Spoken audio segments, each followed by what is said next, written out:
Welcome to స్వర్ణార్ట్స్. ఎలా ఉన్నారు? అందరూ బాగున్నారా?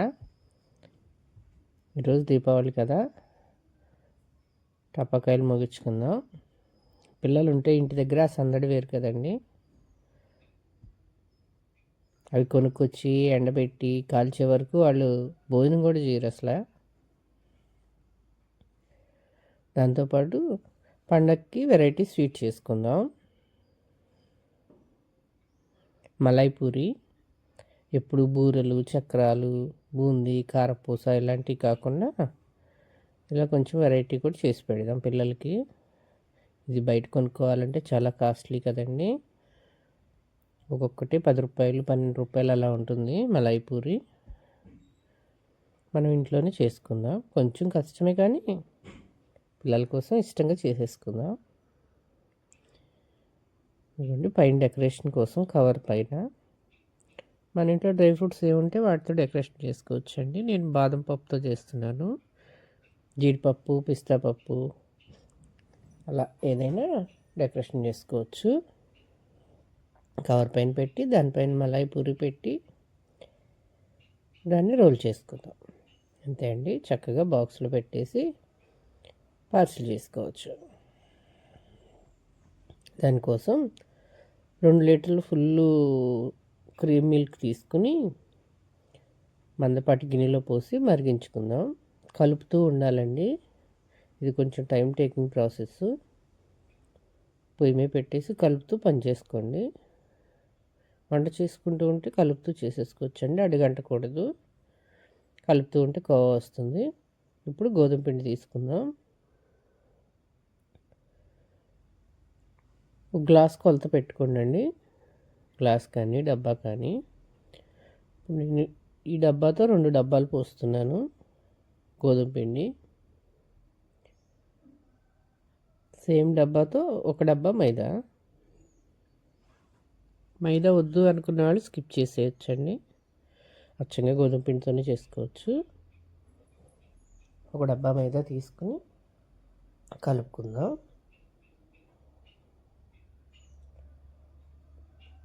ఒక 1/2 టేబుల్ స్పూన్ తినే సోడా ఉప్పు అండి, అది కూడా వేసి బాగా మిక్స్ చేసుకుందాం.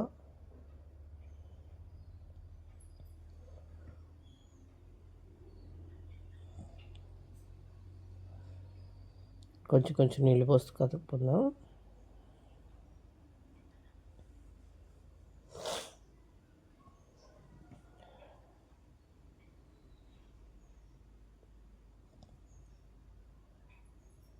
ఉండలు లేకుండా బాగా కలుపుకోండి. కోవా కూడా రెడీ అయిపోయింది. ఇదిగోండి, దగ్గరకు వచ్చేసింది కదా. కొంచెం సేపు ఫ్రిడ్జ్లో పెట్టుకుందాం.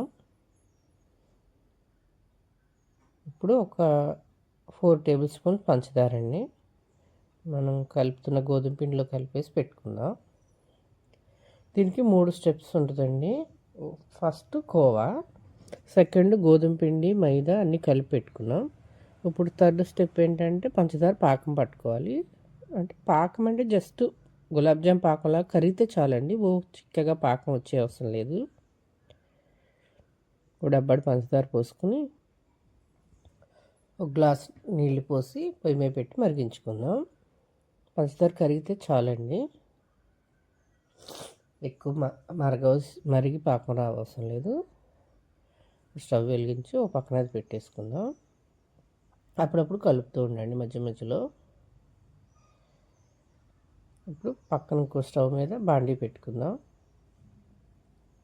కొంచెం వెడల్పుగా ఉండేది పెట్టుకోండి, మీడియం హీట్లో ఉండాలండి. ఆయిల్ ఎక్కువ వేడైతే పైన వెడల్పుగా వచ్చేస్తుంది. ఒకసారి చెక్ చేసుకుందాం.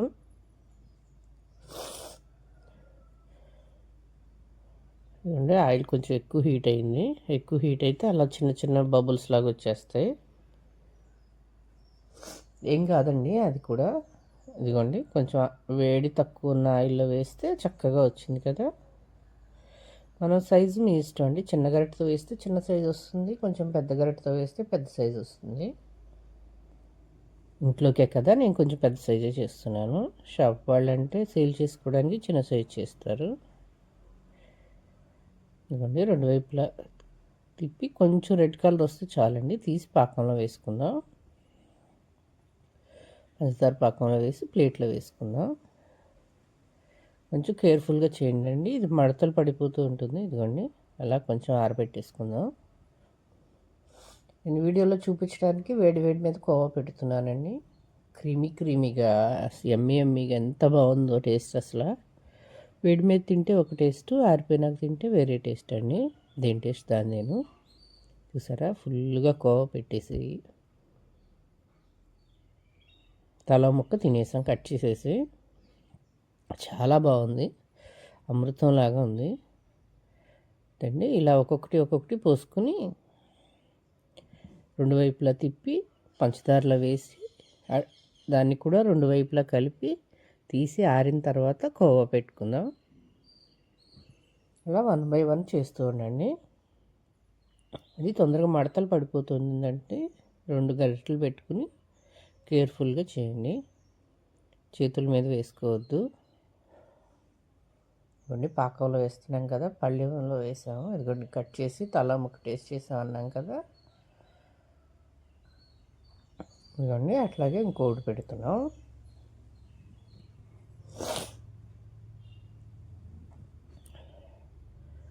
ఇవన్నీ మడత పెట్టేసాం. ఇవన్నీ పూరీలన్నీ చేసి ఆరబెట్టుకున్నాం. ఇప్పుడు దానిపైన కోవా పెడుతున్నాం. ప్రాసెస్ ఒకసారి చేస్తే అలవాటు అయిపోతుందండి. ఫస్ట్ టైం కొంచెం కష్టంగా అనిపిస్తుంది. ఈ వంకర టింకరగా వచ్చినాయి కదా పూరీలు, ఇవేం పూరీలు అనుకుంటున్నారేమో, అవి అంతే ఉంటాయండి. మనం రోల్ చేసుకున్నప్పుడు కవర్ అయిపోతుంది. ఇవన్నీ రోల్ చేసేసాం కదా. ఇప్పుడు సర్వింగ్ ట్రేలో పెట్టుకుందాం.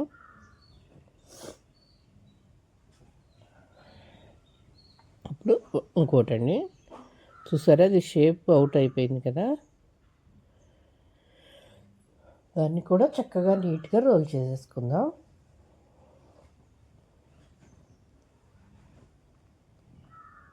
ఇవన్నీ రోల్ చేసుకుంటున్నాం కదా, అంతేను.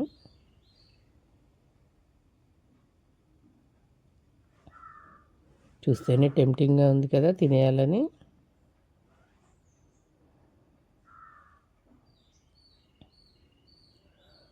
చాలా బాగుంటుందండి. పిల్లలకి మన చేతితో హెల్దీ ఆయిల్తో హెల్దీగా చేసి పెడదాం.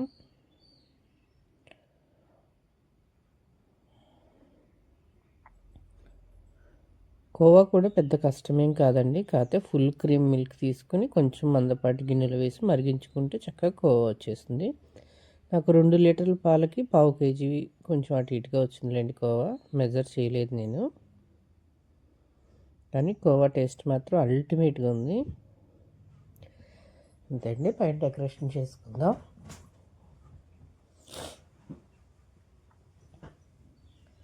జీడిపప్పును అలా మెల్లిగా ముక్కలు వేస్తూ ఉంటే తినడానికి పైన బాగుంటుంది. చూడటానికి అందంగా ఉంటేనే కదండి తినగలుగుతాం, ఆ టేస్ట్ని ఆస్వాదించగలుగుతాము. ఇలా చేసి పెట్టండి, పిల్లలకి చాలా హ్యాపీగా ఫీల్ అవుతారు, ఎంజాయ్ చేస్తూ తింటారు ఫుడ్ని.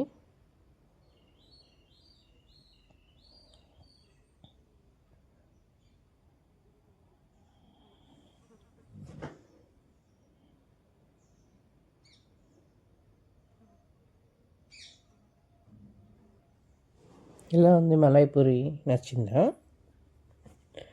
ఒకసారి నేను చెప్పిన మెజర్మెంట్స్తో చేసుకోండి, చేసుకుని తిని టేస్ట్ ఆస్వాదించండి. ఎలా వచ్చిందో కామెంట్ చేయండి. అంతే అయిపోయింది అనుకుంటున్నారా? లేదండి, దానికి ఫినిషింగ్ టచ్ ఇద్దాం. పార్సల్ చేయాలి కదా, పార్సల్ కోసం చూద్దాం. ఇవ్వండి చక్కగా పేపర్లో హోమ్ ఫుడ్ స్టైల్లో పార్సల్ కూడా చేద్దాం. ఒకదానిపైన ఒకటి పెడితే అతుక్కుపోతాయి కదండి, చక్కగా ఇలా పేపర్లో పెట్టేస్తే చాలా నీట్గా ఉంటుంది. పార్సల్ పంపించాలన్నా కూడా, మనం బాక్స్లో నిల్వ ఉంచుకోవాలన్నా కూడా బాగుంటుంది. అంతే అండి. అందరికీ మరొకసారి దీపావళి శుభాకాంక్షలు.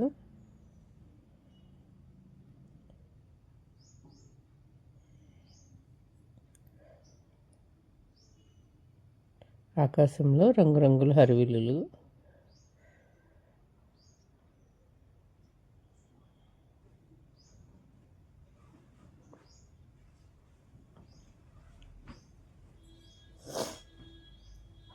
నచ్చితే లైక్ చేయండి, షేర్ చేయండి, సబ్స్క్రైబ్ చేసుకోండి. Thank you.